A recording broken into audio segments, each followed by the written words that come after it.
kelapa sawit bukan tentang sekedar menanam dan memanen. Ia adalah sebuah strategi, presisi, dan tanggung jawab kelapa sawit di masa depan. Kesalahan sekecil apapun pada tahap awal pembukaan lahan akan berdampak besar pada produksi kelapa sawit selama puluhan tahun ke depan. Nah, disinilah peran kita sebagai planter sejati diuji. Bagaimana kita membuka lahan dengan cepat, namun tetap menjaga kelestarian alam. Nah, pada video kali ini kita akan bahas tuntas tentang pengelolaan operasional pada perkebunan kelapa sawit dengan membahas pembukaan lahan dengan prinsip utama yaitu FURAP, fast, unggul, responsif, akuntabel, dan berkelanjutan. Hai Sobat Planters, sebelumnya perkenalkan nama saya Mita Sudana Boriswata dengan NIM 2433761111. Saya dari Fakultas Pertanian Universitas Prima Indonesia. Saya dari program studi agroteknologi. Nah, video kali ini saya buat untuk memenuhi tugas mata kuliah dengan mata kuliah pengelolaan operasional pada perkebunan kelapa sawit dengan dosen pengampu Miss Riri. Selamat menonton. Sebelum kita masuk lebih jauh ke dalam detail teknis, mari kita renungkan satu hal. Perkebunan kelapa sawit memiliki masa produktif hingga 25 tahun ataupun lebih. Artinya, apa yang kita lakukan di hari pertama pembukaan lahan akan menentukan nasib investasi kita selama seperempat abad ke depan. Pembukaan lahan atau land clearing bukan sekedar aktivitas menebang pohon atau meratakan tanah. Ini adalah proses transformasi ekosistem.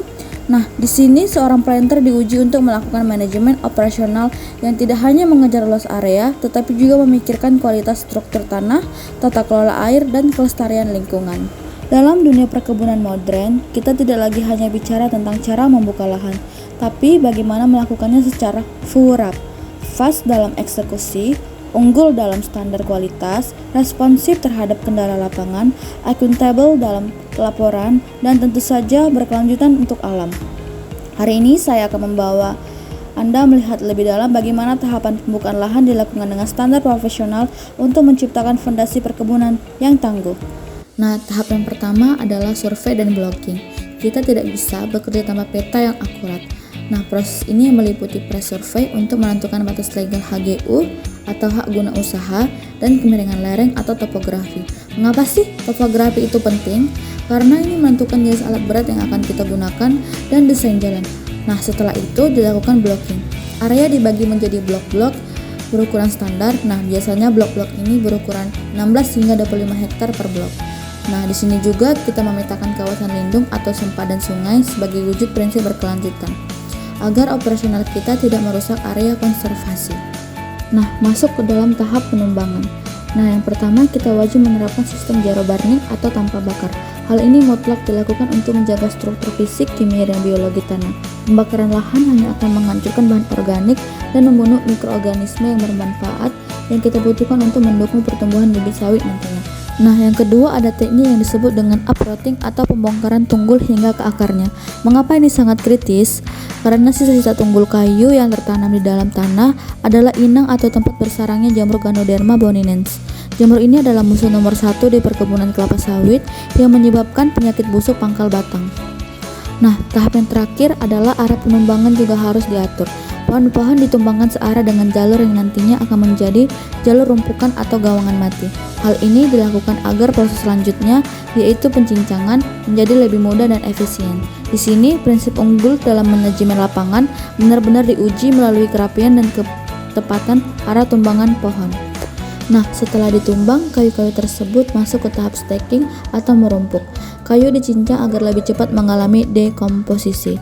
Nah, rumpukan tersebut disusun di jalur tertentu yang disebut dengan gawangan mati.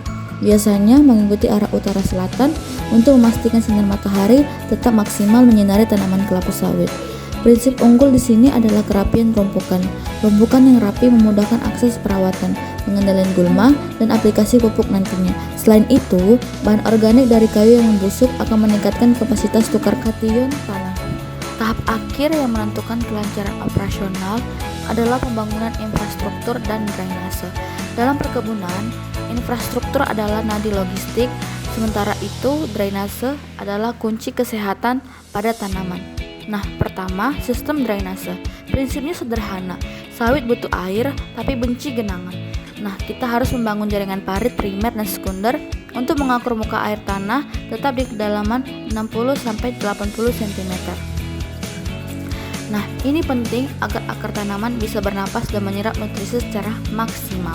Disinilah prinsip responsif kita diuji dalam mengelola air, terutama di lahan rendah, agar tidak terjadi stres pada tanaman akibat dari air yang statis. Di lahan yang cenderung datar atau rendah, drainase sangat vital untuk mengatur water table atau muka air tanah. Kita ingin tanah tetap lembab tapi tidak tergenang stagnasi, karena akar sawit membutuhkan oksigen untuk bernafas. Nah, bersamaan dengan manajemen air, pembangunan akses jalan harus dilakukan secara unggul. Kita membangun main road atau jalan utama sebagai jalur logistik besar, dan collection route atau jalan produksi yang akan dilewati oleh kendaraan pengangkut buah nantinya. Nah, standar jalan harus kuat dan memiliki kemiringan yang tepat agar air hujan tidak menggenang di tengah jalan yang bisa menyebabkan kerusakan jalan atau pitting. Nah, keberadaan jalan yang mantap sejak awal pembukaan lahan menjamin aset khas dalam operasional kita. Mobilisasi bibit dari pembibitan atau nursery ke lubang tanam dapat dilakukan dengan cepat tanpa risiko bibit rusak di perjalanan. Selain itu, akuntabilisasi biaya pemeliharaan di jalan masa depan akan jauh lebih efisien jika kita membangun fondasi jalan yang kokoh sejak tahap land clearing ini. Dengan mengintegrasikan tata kelola air yang presisi dan jaringan jalan yang handal, kita telah menyiapkan sebuah mesin produksi yang siap beroperasi secara maksimal selama 1 tahun siklus tanaman ke depan. Nah, Sobat Planters, setelah kita membedah seluruh rangkaian proses pembukaan lahan, mulai dari survei pemetaan yang presisi, teknik penumbangan jero banding untuk mencegah penyakit, manajemen rumpukan kayu yang rapi, hingga pembangunan infrastruktur, drainase, dan jalan yang kokoh, kita dapat menarik satu kesimpulan besar. Nah, bahwa pembukaan lahan bukan sekedar aktivitas mekanisasi, melainkan sebuah seni manajemen operasional yang harus berlandaskan prinsip FURAP, bukan Fuji Arab ya Sobat Planters, melainkan F-nya adalah fast, U-nya adalah unggul, R-nya adalah responsif, A-nya adalah accountable, dan B-nya adalah berkelanjutan. Nah, bahwa kita harus fast atau cepat karena waktu di dunia pertanian adalah momentum yang tidak bisa kita ulang kembali. Kita juga harus unggul untuk memastikan standar kualitas yang kita bangun hari ini mampu bertahan hingga 25 tahun ke depan, bahkan lebih dari 25 tahun. Kita juga harus responsif, senantiasa tanggap menghadapi dinamika tantangan alam di lapangan. Kita juga harus accountable, setiap tindakan teknis harus dapat dipertanggungjawabkan secara manajemen dan biaya. Dan yang paling utama, kita harus berkelanjutan, memastikan bahwa kesejahteraan ekonomi dari kelapa sawit sejalan dengan kelestarian bumi pertiwi kita. Selanjutnya ada beberapa saran yang ingin saya sampaikan, khususnya bagi kita sebagai calon praktisi perkebunan. Yang pertama adalah kedisiplinan standar operasional. Selalu patuhi standar ISPO dan RSPO dalam setiap tahapan land clearing guna menjaga kepercayaan pasar global terhadap sawit Indonesia. Yang kedua adalah pemanfaatan teknologi. Terus tingkatkan penggunaan teknologi seperti pemetaan drone dan sistem monitoring berbasis digital untuk meningkatkan akurasi dan efisiensi di lapangan. Dan yang terakhir adalah pelestarian lingkungan. Jangan pernah mengabaikan area konservasi atau semapadan sungai untuk demi menjaga luas lahan, karena keberlanjutan ekosistem adalah investasi yang tak ternilai harganya.